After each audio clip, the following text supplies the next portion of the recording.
Okay, so let's unpack this. We've got a massive stack of sources here, all pointing towards this huge technological upheaval that's, well, basically redefining global commerce. Yeah, it's really striking. We're talking about more than just, slightly better software. It feels like fundamental shifts in speed, efficiency, and global reach. Exactly. Yeah. And it impacts everyone, doesn't it? From the giant logistics firms right down to like the local corner shop. Totally. What's really fascinating, I think, from pooling these sources is that it's not just one single technology causing this. It's more like three interconnected revolutions all working together. Okay. And they enable this defining characteristic of modern business being always on, continuous, 204/7 operation. Right. If you want speed, you can't really close. You can't. Yeah. So our mission, I guess, in this deep dive is to synthesize what these three pillars, let's call them automation, communication, and sales, what they really demand from businesses. And what the trade-offs are, the bits maybe people don't talk about as much. Exactly. Especially for embracing this constant, always-on state. Okay.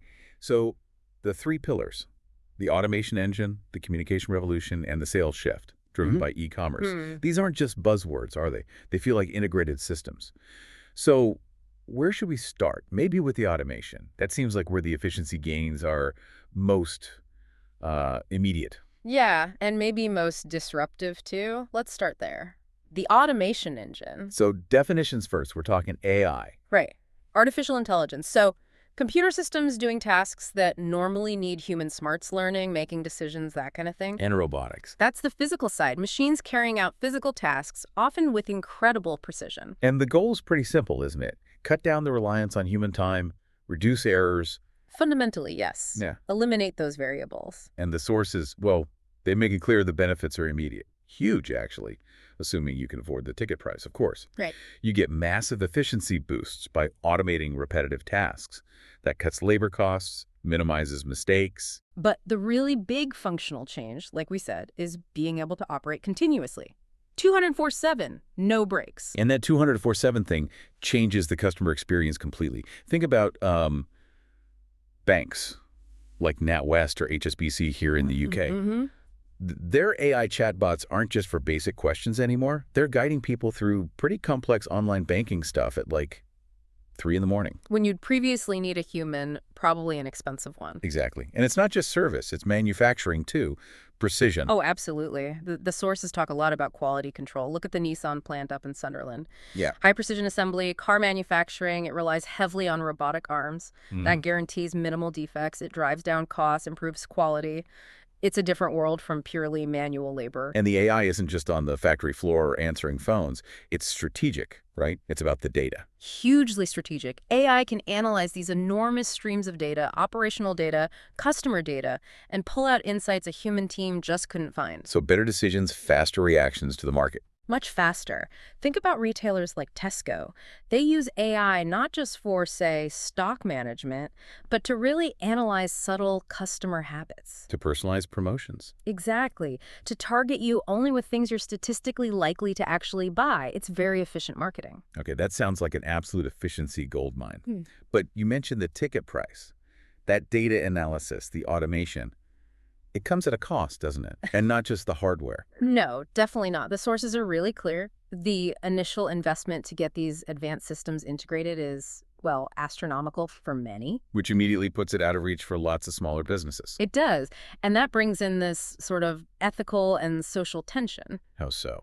Well, when robotics and AI reduce the need for human staff, think Amazon fulfillment centers, using robots for sorting, moving products, speeding up delivery. Yeah, massive job displacement potential there. Right. So if a business gets all that efficiency gain, the sources suggest there's this kind of social expectation, maybe even an imperative, to reinvest some of that saving back into the remaining staff. Retraining, upskilling. Exactly. I wonder how often that actually happens in practice. If you've just spent millions on automation specifically to cut labor costs. It's a tough sell internally, perhaps. It's definitely a huge balancing act for companies. And that balancing act extends to data privacy too, surely. Oh, absolutely critical. If your AI is constantly crunching customer information, often sensitive details, you have to comply with regulations like GDPR. The General Data Protection Regulation. Right. If that AI learning process isn't compliant, if that data isn't protected, the fines can be absolutely crippling. It's a massive ongoing responsibility. Okay, that sets us up perfectly for the second pillar. Because if you have this 247 automated engine running... You need the comms network to support it. Exactly. So, the communication revolution. How businesses connect, internally and externally. Faster, cheaper, more efficiently, all that. Yeah, and what's really interesting here is how these tools enable the new ways of working, that whole decentralized workforce idea. Remote working, yeah. Internal communication just isn't tied to geography anymore. You've got tools like Microsoft Teams, internal email systems. Big companies like Tesco use these constantly to coordinate across huge networks of stores. Makes remote collaboration instant, doesn't it? It's the norm now, and crucially, it slashes costs. Think about video conferencing, Zoom, Google Meet. Indispensable now. Totally. Not just for remote staff, but it cuts out so much expensive, time-consuming travel for meetings.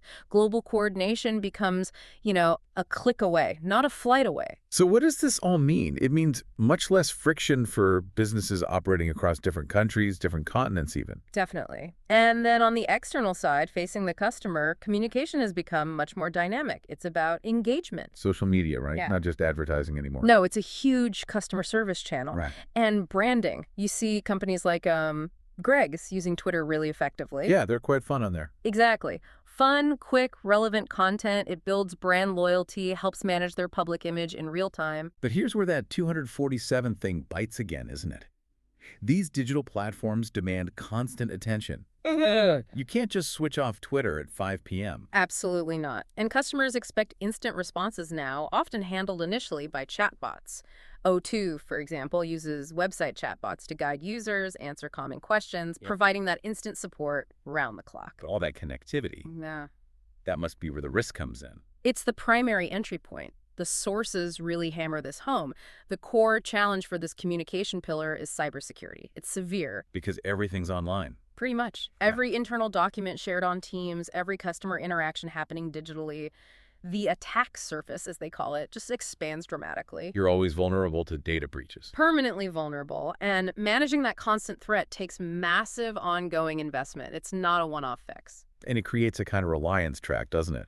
Businesses get so dependent on these systems. That any downtime is catastrophic. If your team system goes down, your whole global supply chain coordination could just freeze. Wow. And you constantly have to train people on these systems, too, because they keep changing. Another overhead cost that just never goes away. Keeping staff up to speed is crucial. Okay. Which brings us, logically, to the third pillar. The reason the first two really exist in many ways. The sales shift. E-commerce. The online buying and selling of goods and services. And this is what lets businesses reach customers way beyond their physical high street location. Absolutely. Go global, potentially. The benefits here seem pretty obvious, maybe the most widely understood. E-commerce means your shop never closes 247 availability. Instant access to a massive customer base. Often global, yeah. And it drastically cuts the need for expensive physical stores. And for the customer, convenience, easy price comparison, home delivery. And it feeds back into the first pillar, doesn't it? The data loop. Exactly. Because every transaction is digital, the business instantly captures data. And that data fuels the personalized marketing we talked about earlier with AI. Supermarkets like Tesco and Sainsbury's must be mastering this, using your online shopping history to perfectly tailor their next set of special offers or loyalty bonuses just for you. It creates a really tight feedback loop. It's also kind of democratizing things, isn't it? While you have giants like Amazon UK selling absolutely everything. Yeah, the dominant players. The shift also helps smaller businesses. You see independent UK clothing brands, for instance, growing globally. They sell through their own slick websites, use Instagram for traffic. Often using platforms like Etsy or Shopify for the back-end infrastructure. They don't need to build it all themselves. But that means a huge shift in where they put their money, right? Totally. Small companies used to stress about shop leases. Now they stress about search engine optimization, SEO. Getting found on Google. Right, and digital marketing strategies, just to stand out in what is an incredibly crowded, competitive online marketplace. And that intense competition is a major risk